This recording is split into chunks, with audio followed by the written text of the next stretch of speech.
And we continue with Chapter 4, Personal Mythologies.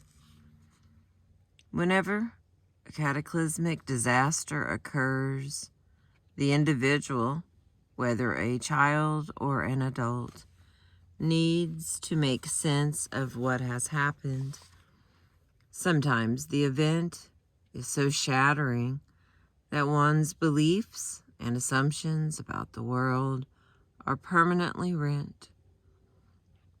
Sometimes those beliefs are so well grounded and so well integrated into one's life that after a period of mourning, they can be reaffirmed. Whether it is indeed possible to reaffirm or repair one's core beliefs following a public or private disaster depends on both the scope and impact of the disaster and the strength and depth of those beliefs. On Palm Sunday in 1994, a tornado destroyed a small church in rural Alabama, killing almost a fifth of the parishioners, including several children. The congregation consisted of almost all the members of a small and close-knit community, people whose faith had been sustained over many years. The horror and magnitude of the event might have destroyed a less well-anchored community. Instead, this congregation grew together and reaffirmed, at least publicly, its faith and its belief in God. Sometimes an event is disastrous, but it exists within a context that has a precedent for what has occurred, making it easier to understand and process the event. The state of California has been repeatedly struck by natural disasters, floods, earthquakes, fires. Residents of that state find it possible to affirm their belief that they will survive. After all, this is California, and we survive disasters here, they say.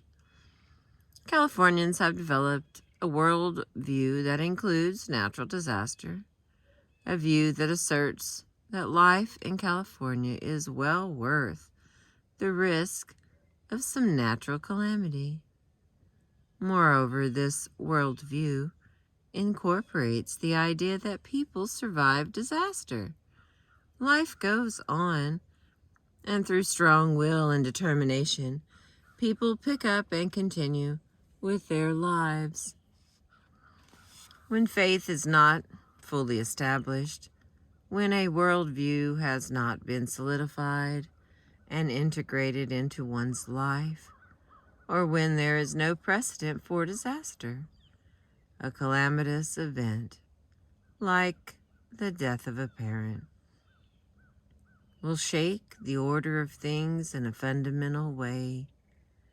When a parent dies, a child is faced with a monumental task. The unthinkable has happened, yet the child must find a way to think about it, to understand the disaster. Children often invent stories, naive stories told in the language of childhood, to help them make sense of what has happened. These stories or childhood myths sometimes later form the core of an adult's view of the world or personal philosophy. After his father's death, when he was only 6, Russell Baker says that he no longer fully trusted God. The God who could take his father away was not a God on whom Baker wanted to depend. Despite his devoutly Christian upbringing, Friedrich Nietzsche, whose father died when Nietzsche was only a boy, involved an elaborate philosophical system, which became identified with the statement, God is dead. Nietzsche, not known for his sense of humor, was fond of an existentialist joke that began, God's only excuse is that he does not exist. For a child whose world was disrupted by early death and loss, the idea of a benevolent God became at best irrelevant and at worst a cruel joke. The stories that children construct following the early death of a parent do several things. They often suggest a rudimentary understanding of the world and of how events happen. On a more personal level, these mythologies inevitably create an idealized image of the parent who has been lost, the self that might have been, and the relationship these two would have shared. Many of these mythologies have an if only quality. If only my parents had lived, I would have had a different life. I would have been a different person. My pain would have been less. If only death had not disrupted our family, my parents and I would have had a special relationship, a wonderful connection. Some of these idealizations are based on real information about the parent who has died. Some are pure fantasy and reflect the longings of a lonely child, desirous of an all-good and protecting parent. I do not know where that bird is. I don't even know what kind of bird it is.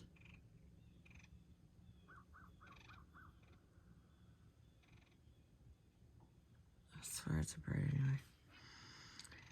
At times, the fantasies and mythologies are active reconstructions of the truth the child has known.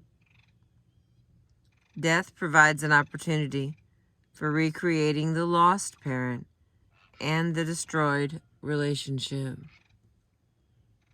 The child can now invent a world of his or her choosing.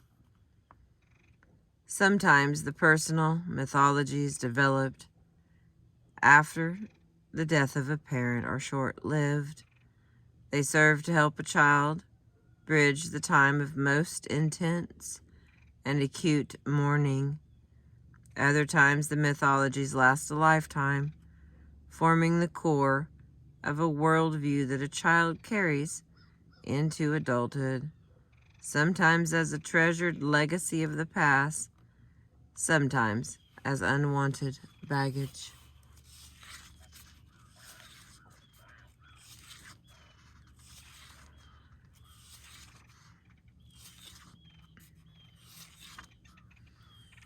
I'm going to stop here for a second and continue on with the next one, The Lost Parent.